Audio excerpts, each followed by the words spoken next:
A midwife faces possible revocation of her healthcare license after the state health department repeatedly cited her and fined her for violating midwife regulations. In one home birth case last December, both mom and baby died after having to be rushed over to the hospital.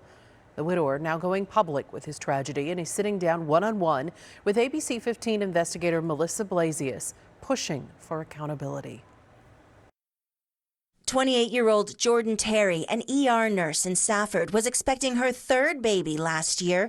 Already mom to a boy and a girl, this child was to be the tiebreaker. We'd be like, don't look at the ultrasound. Don't look at the ultrasound. We'd have to close our eyes, and I'd try to peek and she'd get mad at me, and I'd get mad at her because she was trying to peek, and so it was fun. Jordan wanted to become a midwife herself to better serve her rural community. So this time she and her husband Parker hired a licensed professional midwife to assist in a home birth. Their baby's due date, December 2023. We had this vision where birthing pool in the living room underneath the Christmas tree with the stockings around.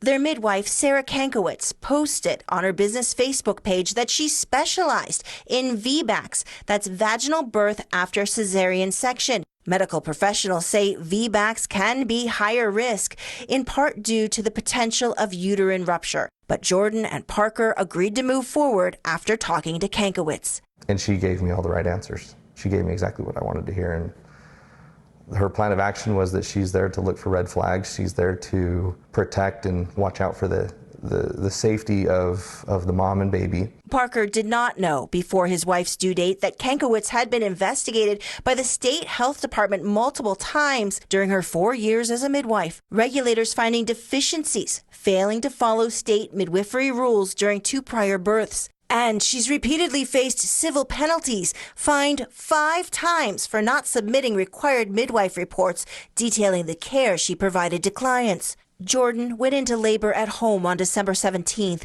Parker remembers after the midwife had arrived how Jordan started to lose color in her face and then lost consciousness. And that was actually her last coherent words was, "Call them."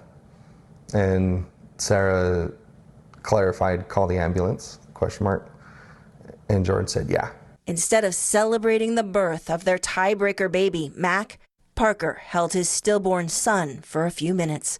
Jordan was airlifted to a different hospital, but also died of a uterine rupture. The safety and the health of mom and baby is the most important thing. Like I said, I wish I knew then what I know now, but hindsight's 20/20, and it just kills me.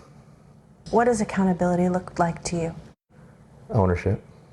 After reviewing the circumstances of Jordan's and Mac's deaths, the state issued a notice of intent to revoke Sarah Kankowitz's license, saying in violation of Arizona code, the licensee did not immediately alert emergency medical services once the client began to visibly decline, did not check vitals for client and fetus as required, did not monitor dilation as required, and provided services to a client who had a previous cesarean section with complications, adding, accepting a client with these risk factors for a home birth increases the risk of complications and can contribute to avoidable maternal and fetal demise. Kankowitz is scheduled to meet with the state health department for an informal settlement conference on Wednesday. Parker awaiting the results to hear if state regulators will revoke her license. And at the end, it's just kind of a slap on the wrist, but here I am with no wife and losing a newborn child.